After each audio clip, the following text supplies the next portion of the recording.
বৃহস্পতিবার ছিল প্রচারের শেষ দিন।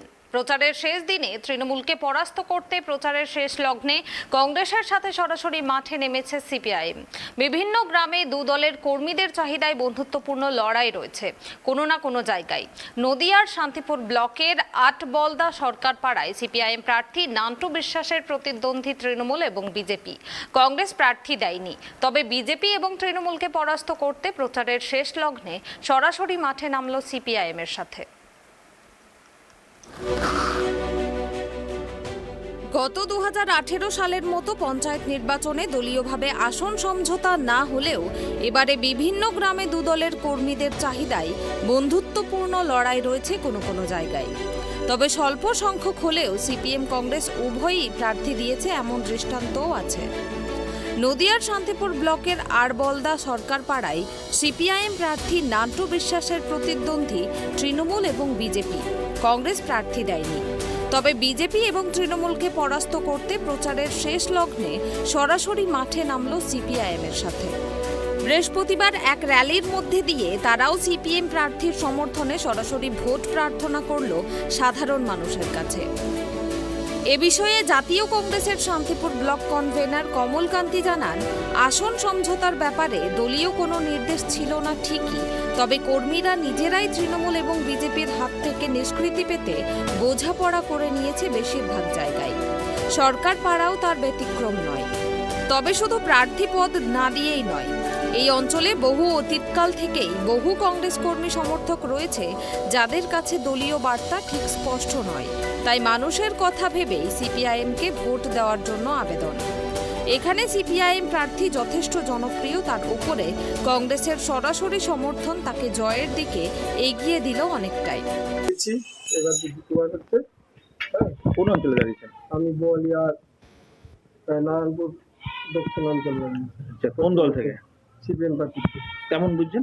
আমার ফল ভালো আছে বা আমি জিতবো। এই যে জাতীয় কংগ্রেসের ভাইরা সব আপনার এলাকায় ঘুরে ঘুরে প্রচার করছে আপনার হয়ে, কিভাবে দেখছেন?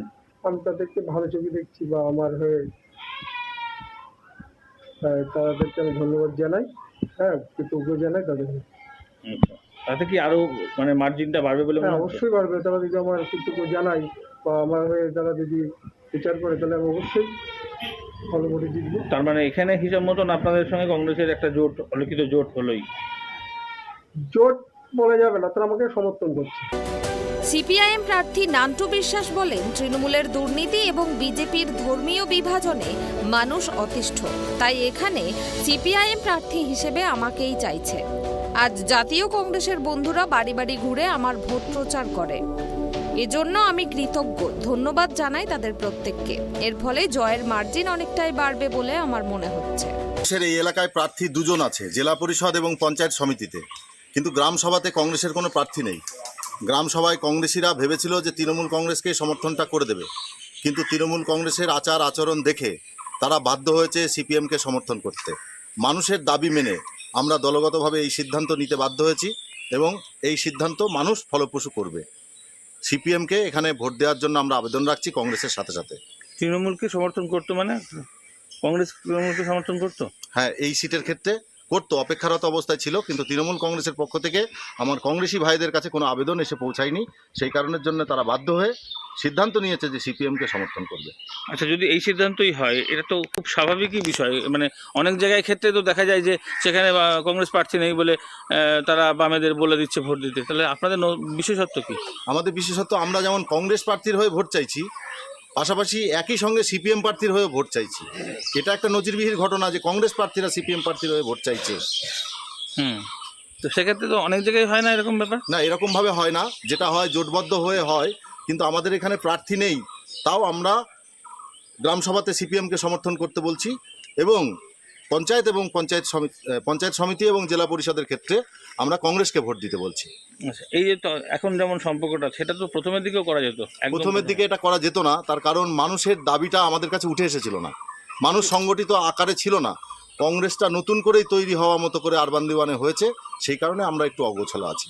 আচ্ছা, বেশিরভাগ ক্ষেত্রে আপনারা যখন ভোট চাইছিলেন তখন আমি লক্ষ্য করছিলাম যে প্রত্যেকে কিন্তু ঘরের দাবি, এমনকি সেখানে আপনার কথা দিয়ে উল্লেখ করছি যে আপনি যখন এসেছিলেন তখন নাকি জানতেন, আপনার হাতে কাগজপত্র দেওয়া হয়েছে, অথচ হয়নি।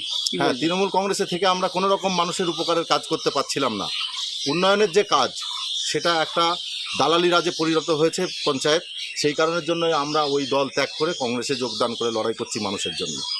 আচ্ছা, সেক্ষেত্রে অন্যান্য জায়গায়, সমস্ত জায়গায় এরকমভাবে সিপিএম সমর্থন জানাচ্ছে নাকি? না, আমরা এই সিটটার ক্ষেত্রে বিশেষভাবে সমর্থন জানাচ্ছি।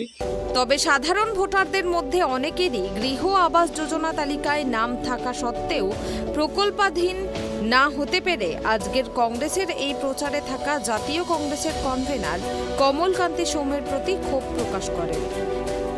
তবে এ বিষয়ে কমলকান্তি জানান তখন তিনি তৃণমূল করতেন। এই ধরনের নানা সমস্যার কারণেই দল ছেড়েছিলেন, কারণ সেখান থেকে স্বচ্ছভাবে সাধারণ মানুষের জন্য কিছু করা যায় না। তাই জাতীয় কংগ্রেস পুনরায় আরবান্দি অঞ্চলে প্রতিষ্ঠিত করে মানুষের হয়ে কাজ করতে চাইছেন তিনি। নদিয়া থেকে মলয়দের রিপোর্ট, ট্রাইব টিভি।